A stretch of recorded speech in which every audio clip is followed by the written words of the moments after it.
이 시간 하나님 말씀 보도록 하죠. 하나님 말씀은 누가복음 2장 8절에서 20절에 있는 말씀입니다. 누가복음 2장 8절에서 20절 말씀 우리 함께 보도록 하겠습니다.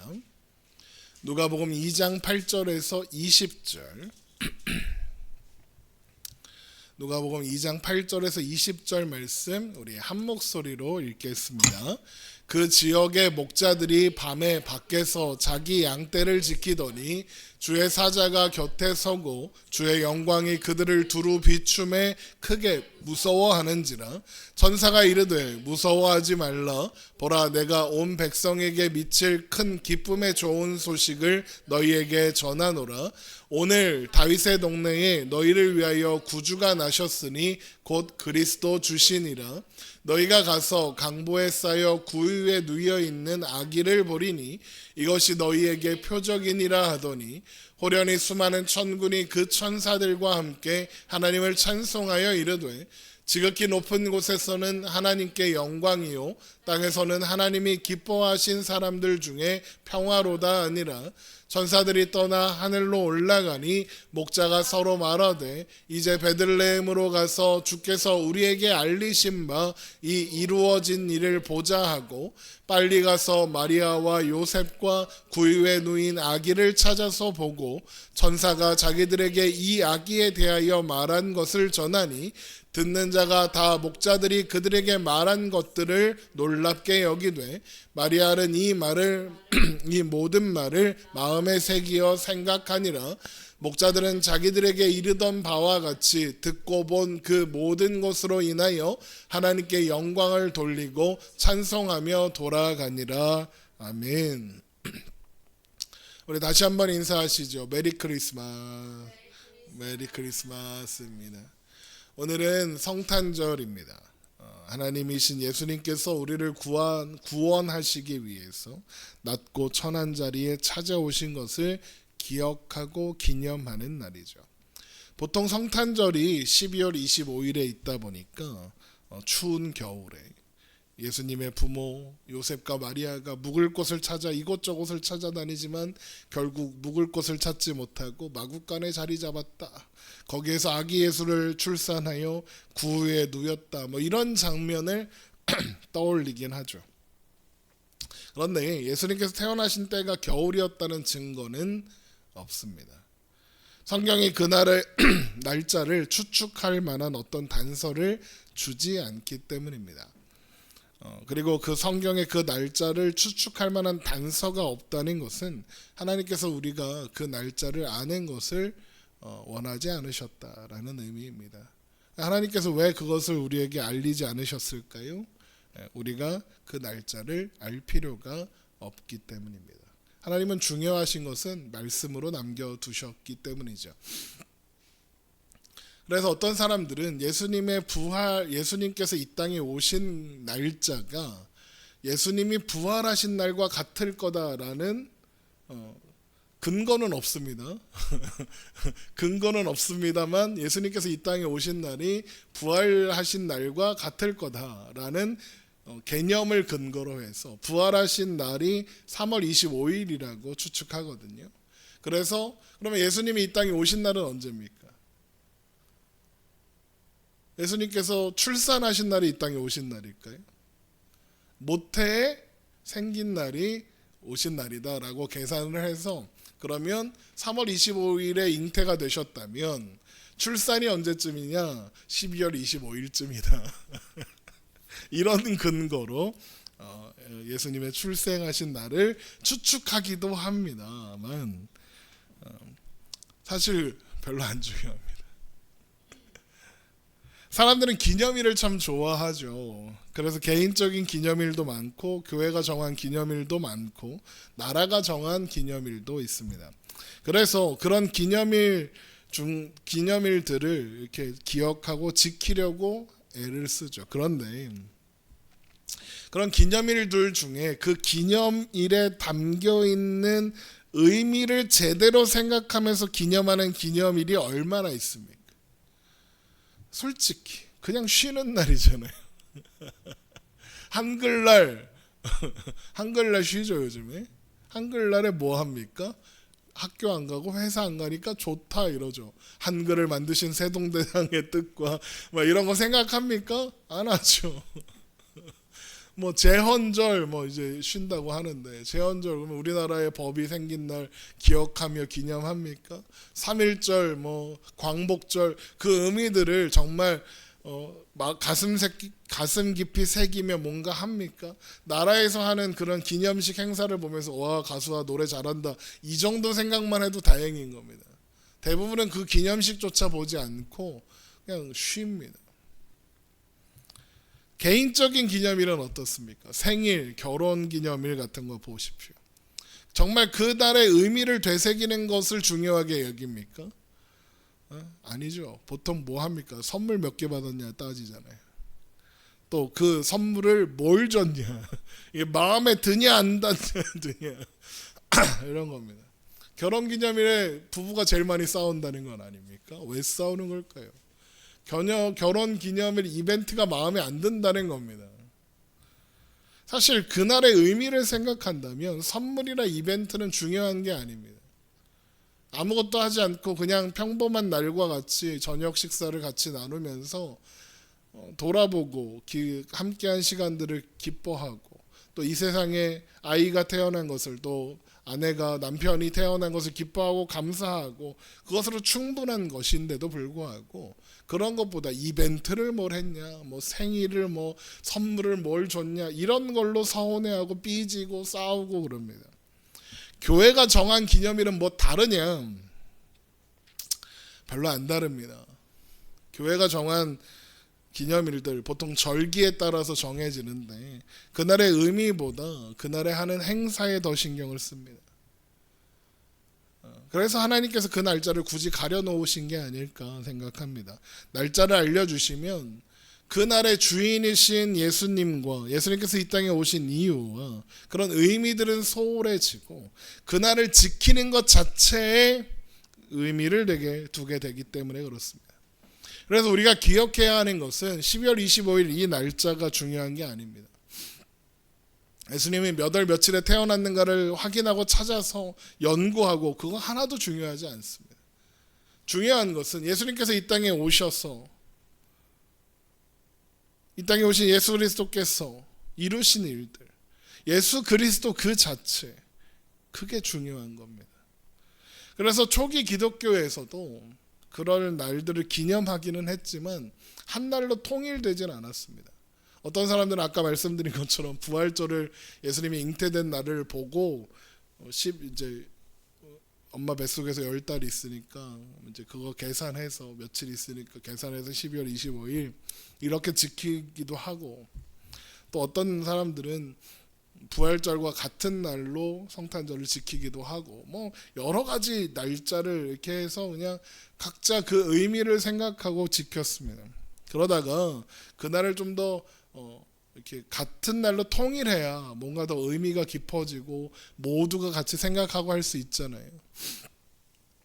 그런데 지금 12월 25일이잖아요. 그런데 저 러시아나 우크라이나는 1월 16일인가가 크리스마스예요. 그러니까 지금도 통일이 안 돼 있어요. 거기는 러시아 정교회라고 해서 동방정교회라는 그 종교가 주류잖아요. 그러니까 12월 25일은 카톨릭과 개신교가 따르고 있는 성탄절이고 1월 10 며칠은 그 동방정교회가 따르는 성탄절인 거예요. 그래서 지금 그 언제죠? 지금 한창 전쟁 때문에 힘들어하는 우크라이나가 그동안은 1월 달에 크리스마스였다가 이제 러시아 정부의 싫다 이거죠. 그래서 우리도 이제 올해부터는 12월 25일이 성탄절이다 해서 올해부터 12월 25일에 성탄절을 지킨다고 하잖아요. 그러니까 날짜는 하나도 안 중요한 거예요.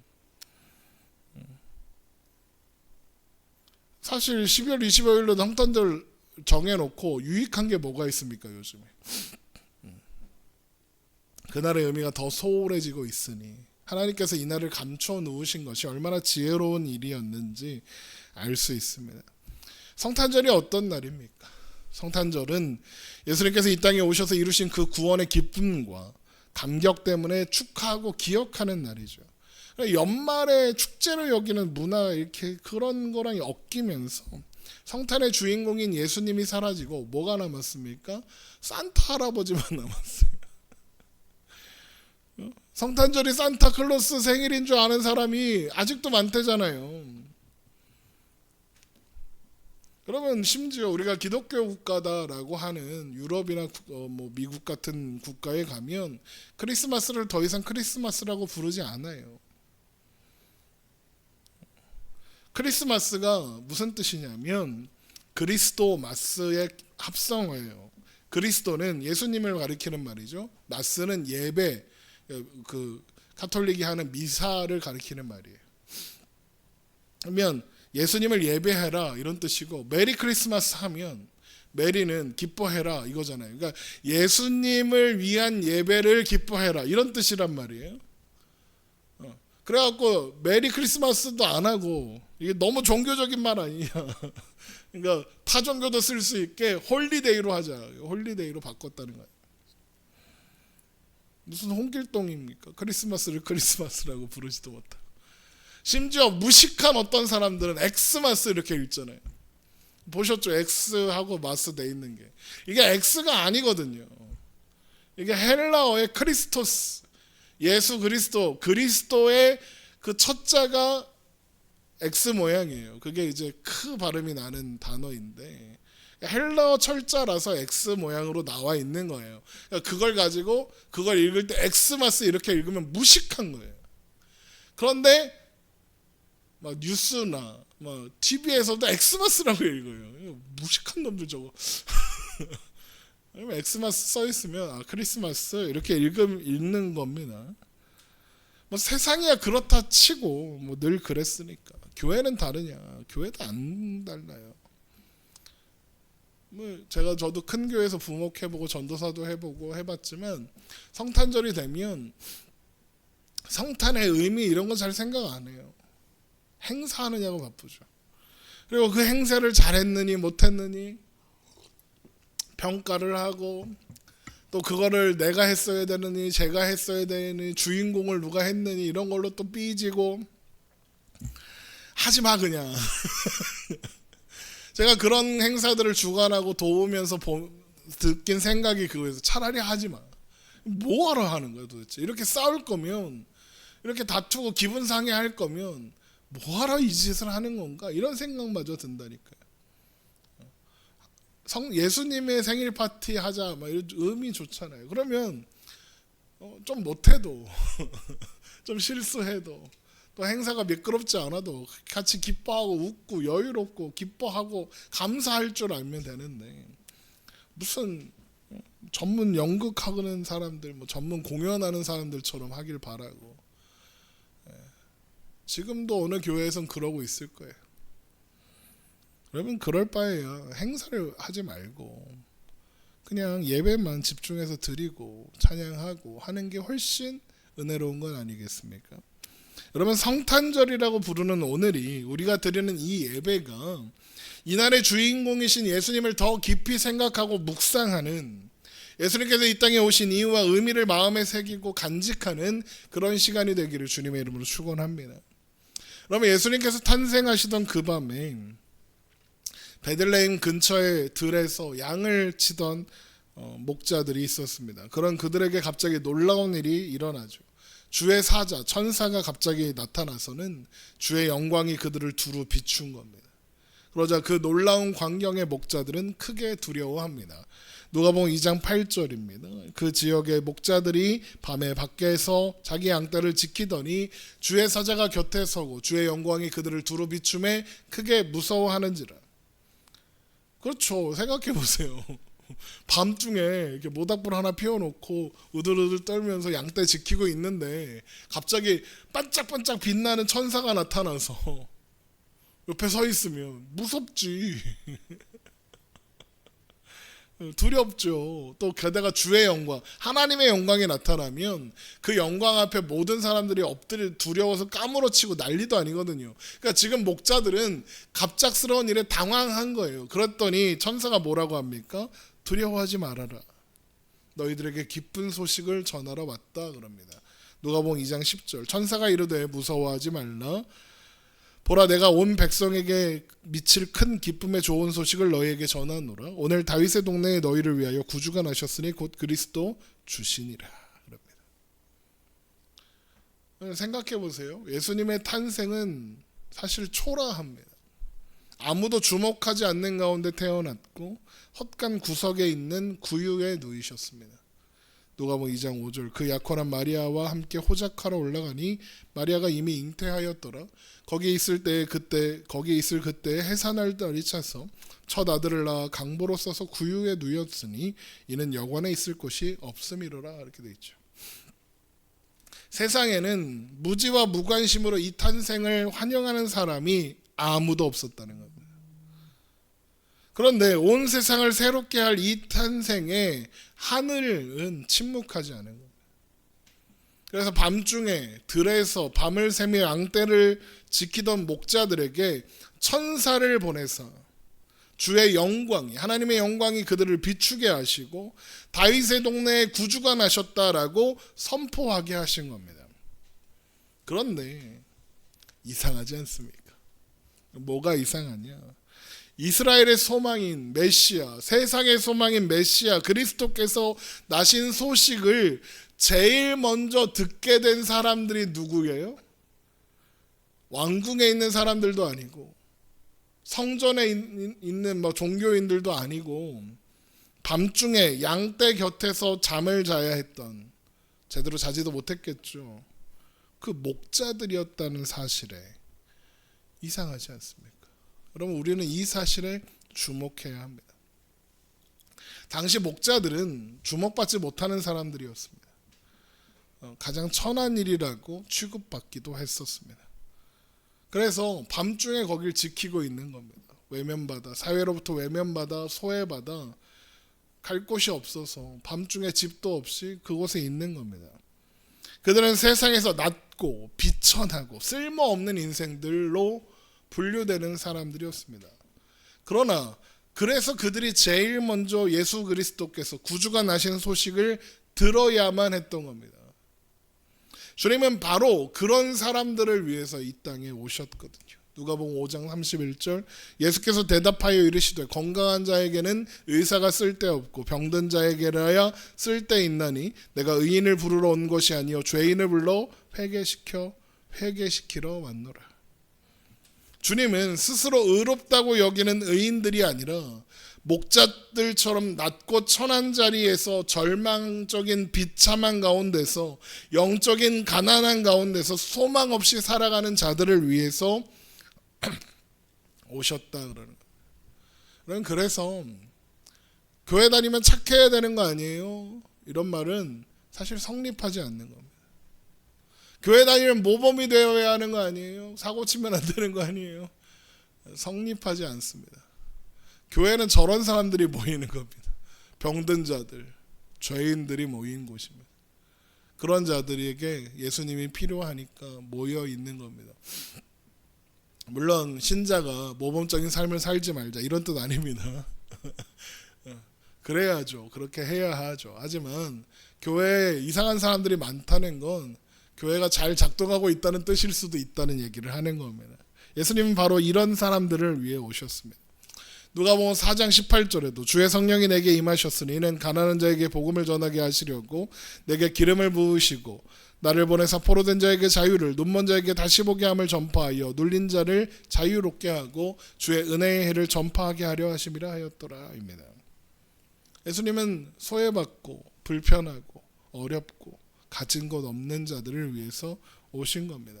그러니까 예수님은 어둠 속에 있는 소망 없는 자들에게 빛으로 소망으로 찾아오신 분이시라는 거죠. 마태복음 4장 10절, 16절, 흑암에 앉은 백성이 큰 빛을 보았고 사망의 땅과 그늘에 앉은 자들에게 빛이 비치었도다 하였느니라.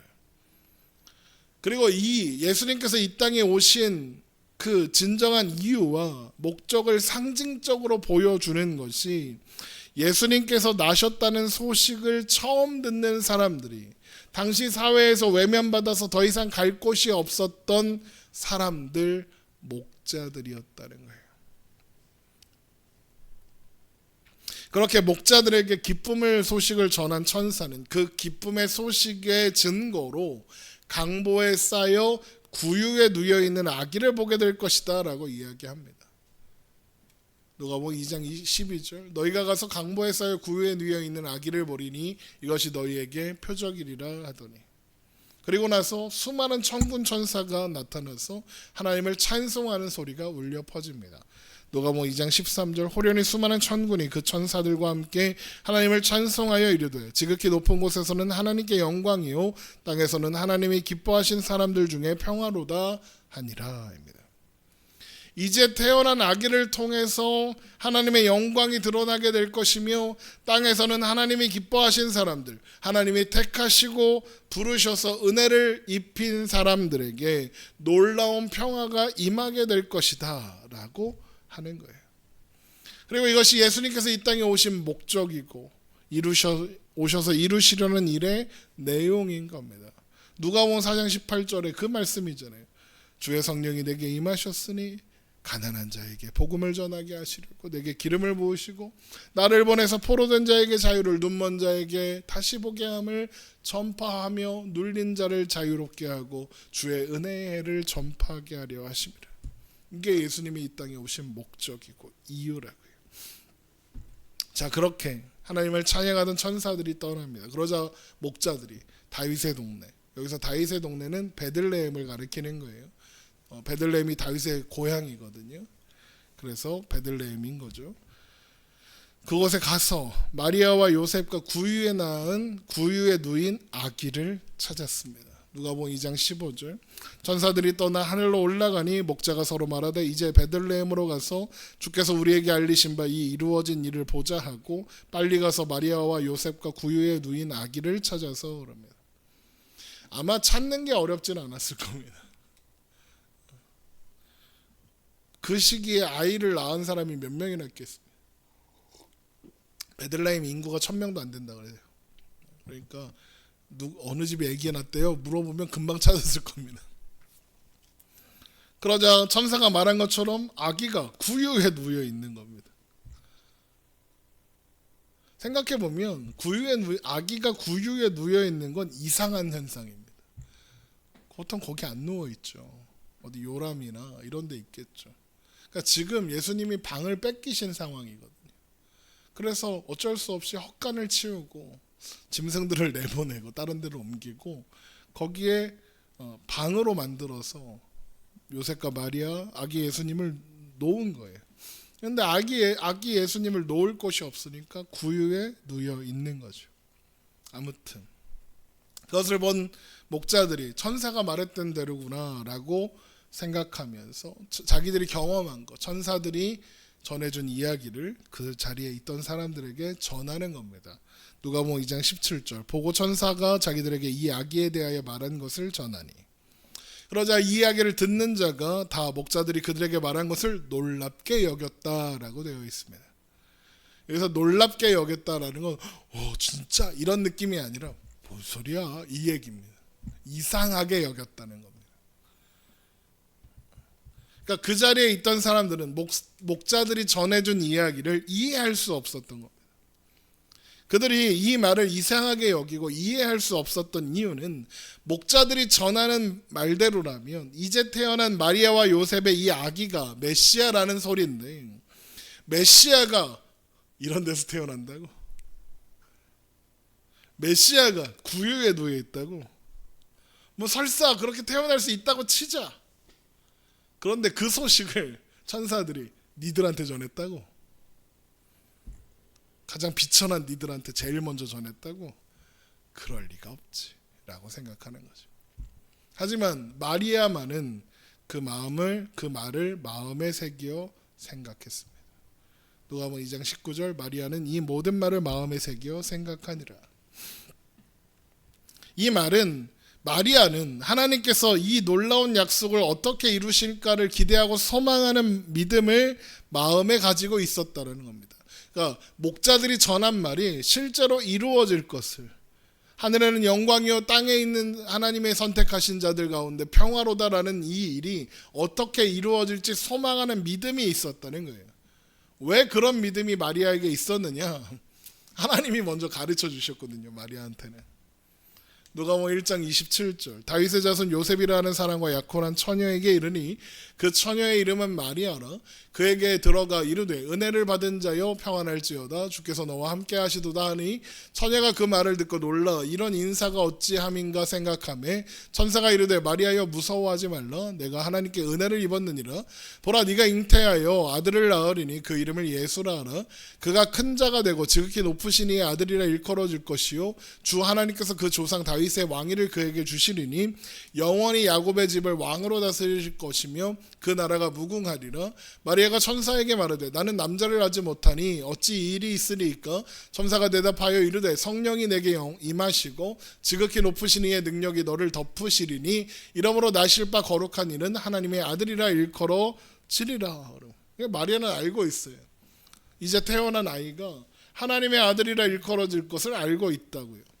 그러니까 마리아는 그래서 목자들이 들려주는 이야기를 듣고 다른 사람들과는 달리 마음에 새기어 생각할 수 있었던 거예요. 어쨌든 그렇게 구유에 누인 아기를 보았고 또 그들이 들은 말을 모두 전한 목자들은 자기들처럼 비천한 사람들에게 놀라운 구원의 은혜를 베푸셨다라는 사실을 확인한 그 기쁨을 누리면서 하나님께 영광을 돌리고 찬송하며 돌아갑니다. 누가복음 2장 20절 목자들은 자기들에게 이르던 바와 같이 듣고 본 그 모든 것으로 인하여 하나님께 영광을 돌리고 찬송하며 돌아가니라. 그리고 이것은 하나님께서 이미 약속하신 내용이었습니다. 미가서 5장 2절입니다. 구약 성경이에요. 베들레헴 에브라다야 너는 유다 족속 중에 작을지라도 이스라엘을 다스릴 자가 내게서 내게 나올 것이라. 그의 근본은 상고의 영혼에 있느니라.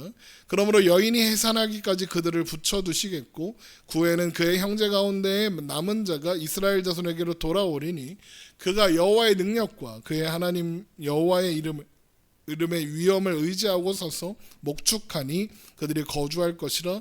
이제 그가 창대하여 땅끝까지 미치리라. 이 사람은 평강이 될 것이라. 천사가 와서 목자들에게 전해준 이야기가 그대로 여기 미가서 5장에 담겨 있죠. 그리고 그 일이 그대로 성취된 겁니다. 게다가 여기는 베들레헴에서 그 아기가 날 거라고 예언이 되어 있습니다. 그런데 마리아와 요셉이 베들레헴에 왜 갔습니까? 왜 갔는지 아십니까? 로마의 황제 아구스도가 자신의 힘을 과시하고 자신의 영광을 드러내기 위해서 인구조사를 명령했기 때문입니다. 그래서 예수님께서 그때 태어나시는 그때 베들레헴에서 태어나셔야 했던 겁니다. 그러나 하나님은 이미 오래전부터 예수님께서 베들레헴에서 출생하실 것을 말씀하셔 두셨고 그 말씀은 하나님의 때에 정확하게 하나님의 방식으로 성취된 겁니다. 로마 제국의 역사 가운데 예수님이 태어나신 게 아니라 하나님의 역사 가운데 예수님이 태어나신 거고, 그러니까 하나님의 역사가 로마 제국의 역사 가운데 흐르고 있는 겁니다. 역사는 우연의 연속이 아닙니다. 역사는 하나님의 주권 가운데 하나님의 의도와 섭리를 따라 정확하게 흐르고 있는 겁니다. 하나님의 시간에 하나님의 뜻을 따라 정확하게 흐르고 있는 시간입니다. 그렇게 하나님께서 약속하신 최종적이고 완전하신 구원의 역사가 로마 제국의 역사 가운데 로마 황제가 명령한 인구조사를 통해서 시작된 겁니다. 로마 황제는 지가 좋다고 지가 한 거겠지만 하나님의 역사는 그 역사 가운데 개입하시고 역사하신 거죠. 물론 세상이 보기에 그 모습은 한없이 초라하고 보잘것없어 보입니다. 하지만 하나님은 그 안에서 하나님의 뜻을 온전히 성취하셨고 온전하게 드러내셨습니다. 그래서 예수님께서 나신 모습, 나셔서 구유에 누이신 모습, 또 예수님 메시아의 탄생 소식을 처음 접하고 찾아온 것이 가장 낮고 낮은 자리에 살아가던 목자들이었다는 사실까지 모두 다 우리의 소망이 되고 기쁨이 되는 겁니다. 왜요? 그렇게 초라한 자리에, 낮고 낮은 자리에 우리가 있거든요. 그런데 우리는 그게 싫어요. 왜 싫죠? 억울하기 싫고 희생하기 싫고 대접받고 싶고 인정받고 싶습니다. 그게 우리의 마음입니다. 예수님이 그런 초라한 모습이 아니라 세상 모든 사람들이 알 만큼 영광스럽고 고귀하게 오셨으면 좋겠습니다. 아무도 관심 가지지 않는 목자들이 아니라 로마 황제같이 가장 영향력 있는 사람에게 그 첫 소식이 전해져서 멱살 잡고 무릎을 꿇렸으면 좋겠습니다. 그래서 감히 내 앞에서 까부는 사람이 없었으면 좋겠습니다. 뉴스에 자주 나오는 어떤 목사가 광장에서 그랬다는 거예요. 하나님 나한테 까불면 죽어. 그런 헛소리를 왜 하겠습니까? 하나님이 함께 하시고 하나님이 역사하신다면 내가 세상에서 잘 나가야 된다 이거예요. 세상에서 힘과 권세를 내 뜻대로 휘둘러야 한다는 거예요. 그거 그대로 안 해주면 하나님 나한테 까불면 죽는다 이딴 소리를 하는 거예요. 그런데 하나님께서 예수님께서 이 땅에 오셔서 보이시는 첫 번째 모습이 뭡니까? 구유에 놓이신 거예요. 예수님을 이 땅에 태어나신 예수님을 처음 찾아온 첫 손님들이 누굽니까? 보잘것없고 가난한 목자들이에요. 하나님은 우리에게 그런 것을 주시지 않습니다. 하나님이 우리에게 주신 것은 아들이신 예수님입니다. 그 예수님께서 초라하고 낮은 모습으로 우리에게 오셨어요. 그분께서 우리 죄를 위하여 십자가에 죽으셨습니다. 로마 황제 멱살을 잡고 끌어내려서 로마 황제의 위에 오르지 않으셨어요.